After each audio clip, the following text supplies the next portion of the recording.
Make a date with Reverend Dr. Ebenezer Markwe at 6 a.m. from Monday to Saturday on Graphic Online via Facebook and YouTube as he expounds on matters of faith. Graphic Online, truth and accuracy every day.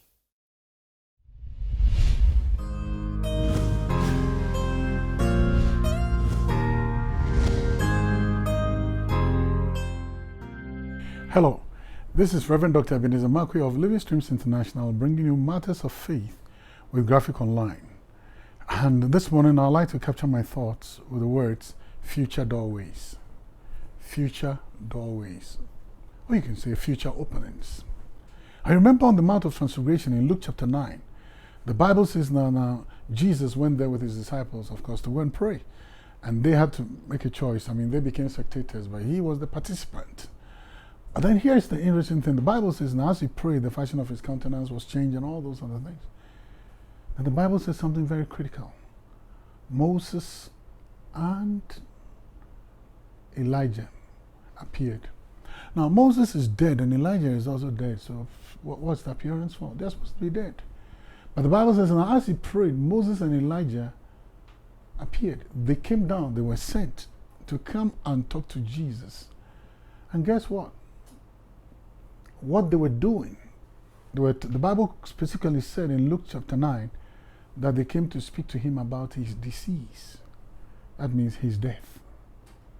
That is the challenges he was going to go through, the warfare he was going to go through, all the things that he was going to go through. They came to speak to him about his disease. So you know one thing? The prayer life of Jesus opened a doorway for him to see into the future. All I'm trying to say is that prayer brings revelation. Prayer has the ability to open up tomorrow for us. Prayer has the ability for us to make us, even though we are standing in today, look into tomorrow and make some projections.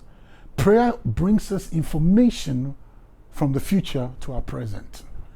Prayer has a way of invading the future and lightening up the future and making us see what the future is all about, giving us a revelation of the future. Now, if you read the Bible all throughout, Isaiah and all those other things, now they could see into the future. To the prophetic, you say, yes, but mind you, they were also intercessors. Habakkuk said, I will stand upon my watch, and then I will see what God will say to me. And guess what he was told? For the vision is for an appointed time, and though it tarries, wait for it. So prayer has the ability to unlock the future, unlock the screens of the future, and give us insight or give us access to future information. And for us to be able to apply them in our present, to get an understanding of what tomorrow is going to be like. Prayer has that power. So prayer doesn't only level us to this where we are right now, but prayer also transports us. Prayer also has the power to transport us into tomorrow and make us catch glimpses of tomorrow.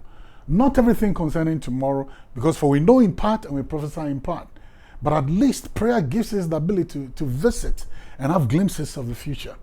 This is what the Bible said. They came to speak to him about his disease. Now Jesus was not dead yet, but he was about to die. And so they came to talk to him. So his prayer power granted him access to some information from above. Information from above that God had to send some people to come talk to him. So prayer has the power, to open up our future, light up our future for us.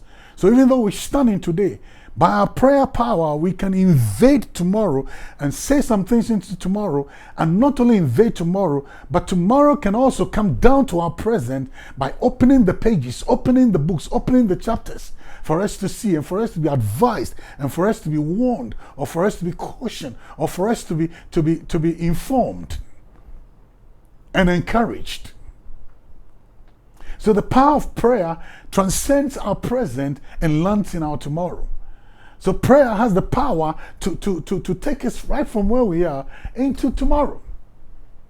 So sometimes we need to understand that prayer is not just a wishy-washy mumbo-jumbo that we engage in, but prayer is more.